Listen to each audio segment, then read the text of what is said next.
है कितना बढ़िया माहौल लगा। हम जे परिवार से बिलोंग करी ले एगो ब्राह्मण के लड़का है और जो क्षत्रिय समाज होला ब्राह्मण के कदर करला इज्जत करला। सुन ले कहा जाला कि प्राण जाई पर वचन ना जाए। रघुता कहलवा कि world stage life drama we are actor and God ऐसे धरती बा एगो मंच के तरह बा आइल बन जा सब के हुए हां केहू डॉक्टर के कला करता तो ओकरे में कहू बहुत बढ़िया किसान बा तो केहू गायक बा यानी ऊपर डायरेक्टर बैठा है और नीचे एक्टर बैठा है और ये पूरी दुनिया एक फिल्म की तरह है और ये धरती एक मंच की तरह है। तो किसी ने कहा कि world stage life drama we are actor and God is director it is a very important for everything but everything is accepted. सबको स्वीकार करें तब हमन के बीच में बहुत प्यारा भैया हमन के राउंडर समाज के लड़का क्षत्रिय समाज के लड़का गोल्डन सिंह जीवानी बहुत बढ़िया टीम हमारा नीरज भैया जी हमारा भैया जी बेंजू परवानी बहुत बढ़िया टीम बाप और हमारे पूजनीय श्री पिता पिंटू उपाध्याय जी हमारे पिताजी यहाँ के व्यास हैं मंच पर उपस्थित बानी। तो दरिया होके तो मन समंदर हो जाला कि दिल अगर दरिया होके तो मन समंदर भी हो जाला। अब कहल जाला कि अगर आदमी बाहर होके इज्जत से ओकरा के टाटा बाय बाय कर दो तो समझो कि घर के अंदर भी हो जाला।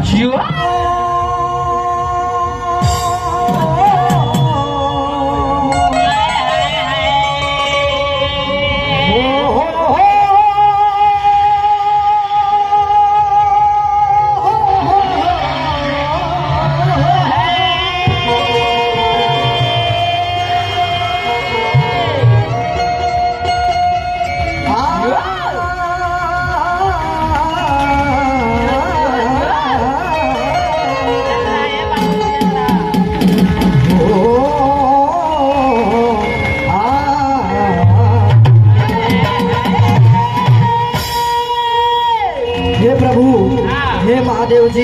हे परमात्मा निवेदन रही एकरा के सलामत रखे जोड़ के कहे के बाद हो कि जेकरा सवरे के हो कि वो सवर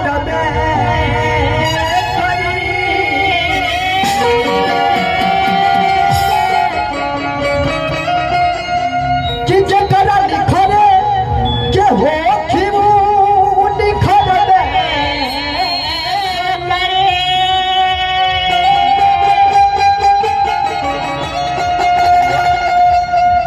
कि जल पीछे धार चाहे डूबता हो खेलैया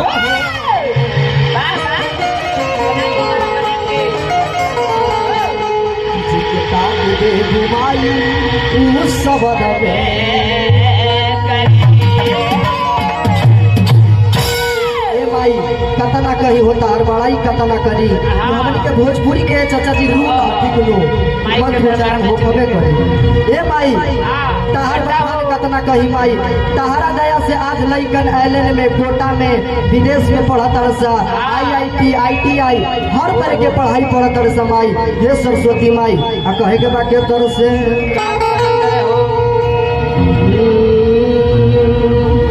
ओम जयंती मंगला काली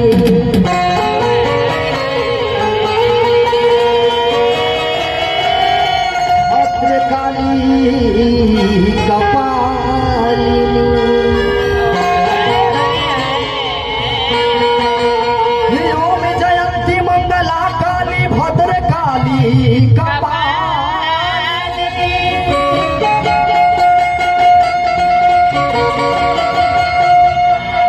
दुर्गा क्षमा शिवा धात्री स्वाहा स्वधा नमस्तुते।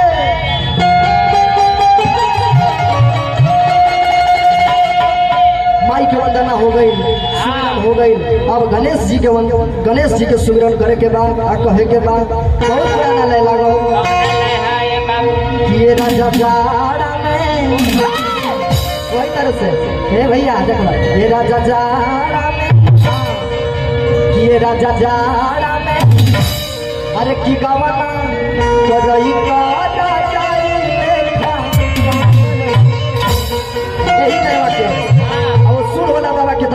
जाके कहता कैसे कैसे कहते हैं बाबू?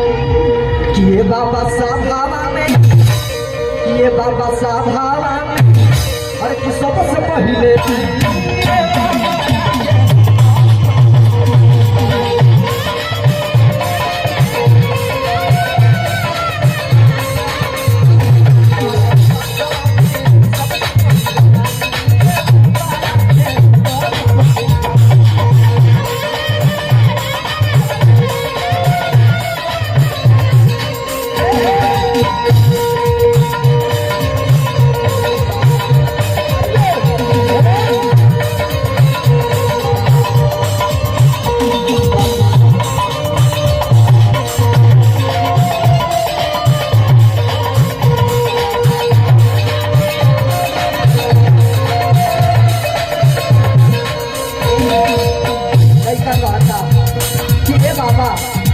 देवता है जेकर ए दुनिया के मालिक भगवान शिव जी पिता होवन ए दुनिया के मलिकार मालिकिन माता पार्वती माई लड़का कहता है माता गौरा पार्वती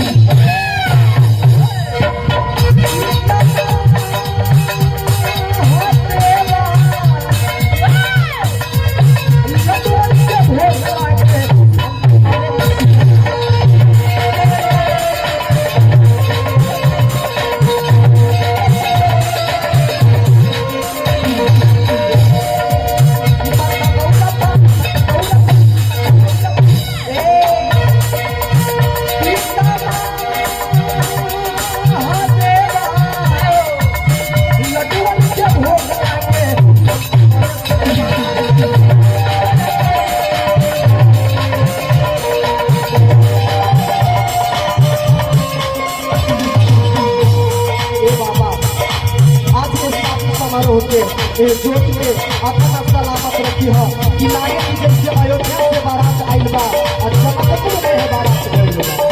लड़का कहता ए बाबा आई आज बाबा हो ए बाबा आई जल्दी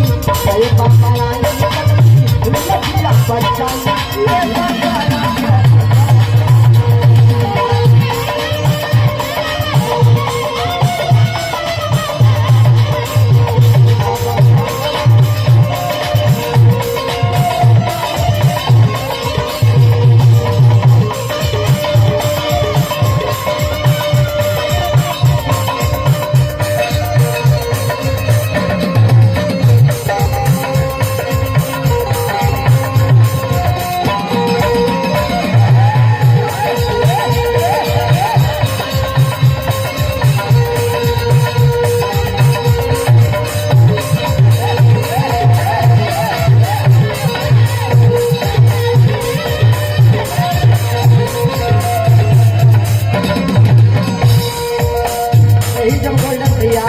एगो भगवान में